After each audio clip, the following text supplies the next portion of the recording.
Hello everyone, I hope आप सभी लोग बहुत अच्छे होंगे और उतने ही अच्छे तरीकों से आप सभी लोगों की पढ़ाई चल रही होगी।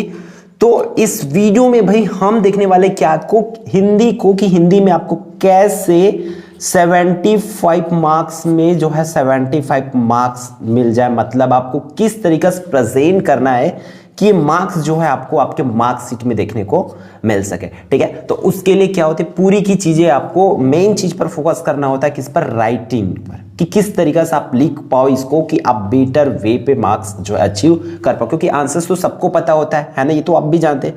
तो देखो, आपको लिखने की जो तरीका है मैं इस वीडियो में आपको बताने वाला हूं, ताकि आपकी जो तैयारी है बहुत अच्छे से हो पाए। ठीक है, तो सबसे पहले जैसे कि आप देख पा रहे हैं, हम क्वेश्चन नंबर 1 की बात करें तो उसको उत्तर क्रमांक 1 को करके आपको इस तरीके से स्टार्ट कर लेना। आप इस तरीके से अंडरलाइन भी उसमें कर लेंगे। फिर आप अगर खंड अ को बना रहे हैं तो इस तरीके से पेन में आप लिख सकते हो खंड आ, फिर सही विकल्प को बना रहे हो तो सही विकल्प इस तरह। फिर उसके आंसर्स को आपको किस तरीके से लिखना होगा, जैसे कि आप पहला बना रहे हो तो पहला का ब है ना, ब उसके उत्तर है, जैसे कि टैक्स की मान के चलो ये, तो इसको इस तरीके से कर सकते हैं। उसी तरह आप दूसरा कर रहे हो तो दूसरा का आपका मान के चलो अ सही है, तो इस तरीके से, है ना, ये आपको इस तरीके से करना होता है, पहला दूसरा तीसरा। फिर जो आंसर है, जैसे कि पहला का मान के चलो ब सही, तो ब को लिखना है, उसमें जो लिखा है वर्ड उसको लिख देना है। इस तरीका से ही करना है आपको, तब जाके यहां से आपका 5 मार्क्स जो है इस क्वेश्चन का क्या हो जाएगा, आपको पूरी तरीके से मिल पाएगा। यहां हम आपको बताने के लिए 3 ही क्वेश्चंस को लिख के रखे थे। ठीक है, आप पूरे क्वेश्चंस को करोगे तो डेफिनेटली आपको 5 मार्क्स जो है मिलेंगे। फिर उसी तरीके से सपोज दैट अगर आप किसको करते हो, उत्तर क्रमांक पहला का ही खंड ब का करते हो, तो इस तरीके से आप नीचे में खंड ब रिक्त स्थान करके बता सकते हो। ठीक है, और फिर देखो इसकी आंसर्स को सीधे सीधे इस तरीके से लिखना है कि जो पहला का आंसर क्या होगा, क्वेश्चन को नहीं उतारना है आपको, आंसर इस तरीके से लिख देना उत्तर को, जिससे आपको यहां पर भी क्या है 5 मार्क्स जो है मिल पाए। ठीक है, तो फिर ये तो करेंगे ही आप। आगे देख लेते हैं किस पर भाई, इसके हमारे उत्तर क्रमांक 1 के खंड सा पर। ठीक है, उचित संबंध जोड़ दो। उचित संबंध में आपको सीधा क्या करना है, आंसर इसके सीधे सीधे में इसके आंसर, जो भी आंसर होता है उसका आंसर को सीधे सीधे लिखेंगे। आपको इस तरीके से कट पीट ऐसा मकड़ी जाल वाला जो है बचपन में जो काम करते थे, वो काम आपको बोर्ड पेपर में नहीं करना है। आपको सीधा सीधा, जैसे कि मान के चलो किनारा, तो किनारा किस में जाएगा उसकी आंसर को लिख देना, एक पेड़ किस में जाएगा तो उसकी आंसर जो भी होगा उसको लिख देना है। ठीक है, इस तरीके से आप इसमें प्रेजेंट करेंगे।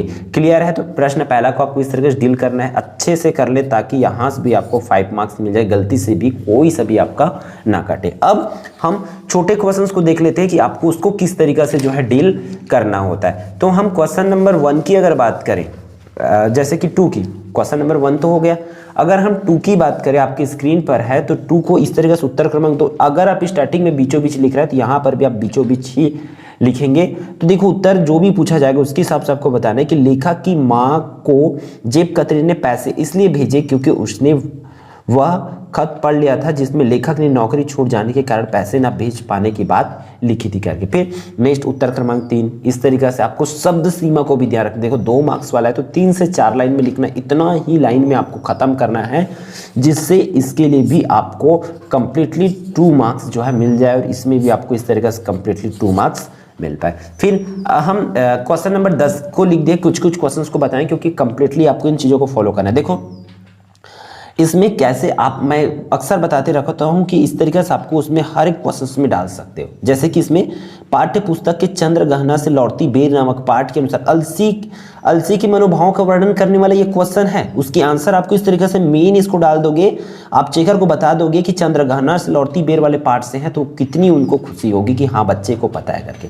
तो इस तरीके से ये चीजों को आप चाहो तो मेंशन कर सकते हो, वरना उसके बिना भी लिखोगे तो कोई दिक्कत नहीं है, क्योंकि ऐसे इस तरीके से नंबर्स लाइंस को आपको ध्यान में भी रखना पड़ेगा। ठीक है, जिससे आपको पूरी मार्क्स मिल पाए।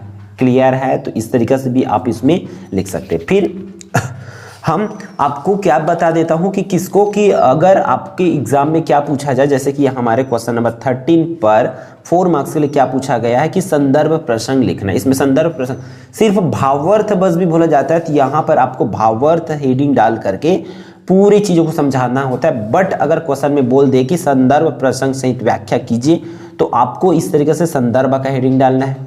ठीक है, संदर्भ में आपको चीजों को कैसे लिखना होता है आपको पता है कि प्रस्तुत पद्यांश कवि नागार्जुन द्वारा रचित कविता बादल को गिरते देखा है से लिया गया। इस तरीके से जो भी पद्यांश है गद्यांश है उसको जिसमें से भी आया है उसको लिखना होता है। ठीक है।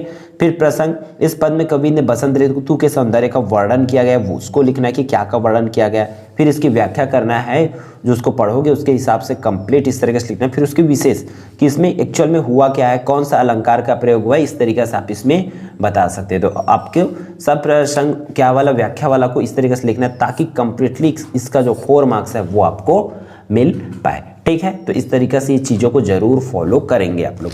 फिर हम लोग आगे देख लेते हैं, जैसे कि कोई पॉइंट वाला, चलो पॉइंट वाला आंसर आ गया मान के चलो, ठीक है।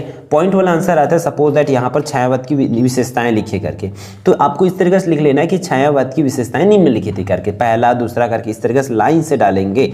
और अगर सब में सर्कल डाल रहे हो तो सर्कल ही डालोगे। इन चीज़ों को आपको ध्यान रखना। रोमन में देखो, यहाँ पर रोमन में लिखे हैं तो सबको रोमन में लिखना है, और 1 2 लिखते हो आप। नॉर्मल हमारा ही देवनागरी वाला, तो देवनागरी वाला ही 1 2 लिखेंगे, ठीक है। तो इस तरीके से चीज़ों को आपको करना है जिससे कंप्लीटली आप मार्क्स जो है अचीव कर पाओगे, ठीक है।